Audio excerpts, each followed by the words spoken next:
Hello, I'm Dan Waters, a comic book writer of titles such as Lucifer for the Sandman universe and Coffin Bound over at Image Comics.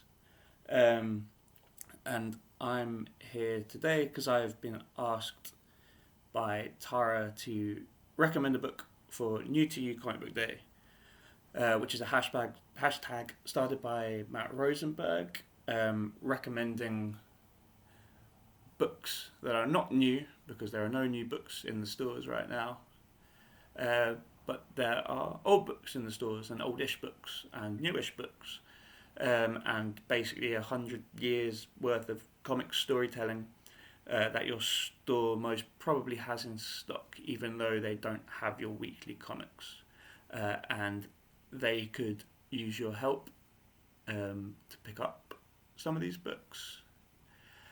All small businesses are kind of struggling right now. You could do with some books to read, so it's a win-win. The book I'm going to recommend today, the first thing I grabbed from my shelf, is a cartoonist who doesn't need any introduction, but I'm going to introduce it anyway because that's kind of the point.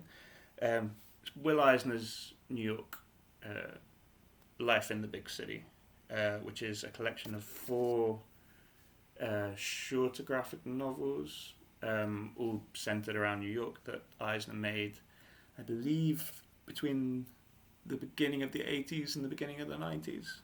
I might be wrong. Eisner's obviously Will Eisner. He is, I think, a genius in the truest sense of the word, in that he looked at comic books and saw so much potential where other people didn't. He wasn't just one of the best people making comics in his era. He was revolutionizing them. He was treading untreaded paths.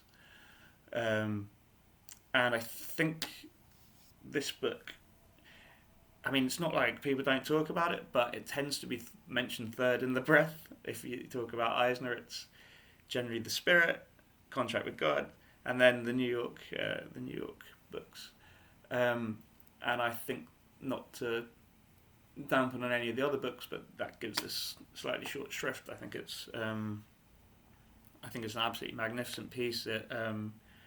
If you're a city dweller, like I am, it's one of the truest books I think you'll read on the subject. It's full of everything from heartbreak to, just the cruelness of cities, and then also the community spirit, which is all kinds of things that are very much on people's lips right now, very much in people's minds right now, as we're all sort of stuck together. The art, of course, is magnificent. It's Will Eisner. It's full of vignettes and short stories and longer stories. My favourite might be The Building, which is a longer graphic novel in 4 parts, which sort of slips in and out of magic realism alongside the slice of life. And I think Eisner was one of the people who was the best at sort of seeing how comics was one of the best mediums to do that. Comics so comfortably can sort of slip in and out of genres. It's a book I go back to all the time because I find it so rejuvenating. I think Eisner could see all these different directions that comics could branch out in, and we sort of ran off down one or two of the paths, and going back to the book, you can see all the places in between where we could pick up, where we could branch out in other directions and see new ways to make comics, which is why I think Eisner's a genius, and why I think you should read New York Life in the Big City. Have a good day.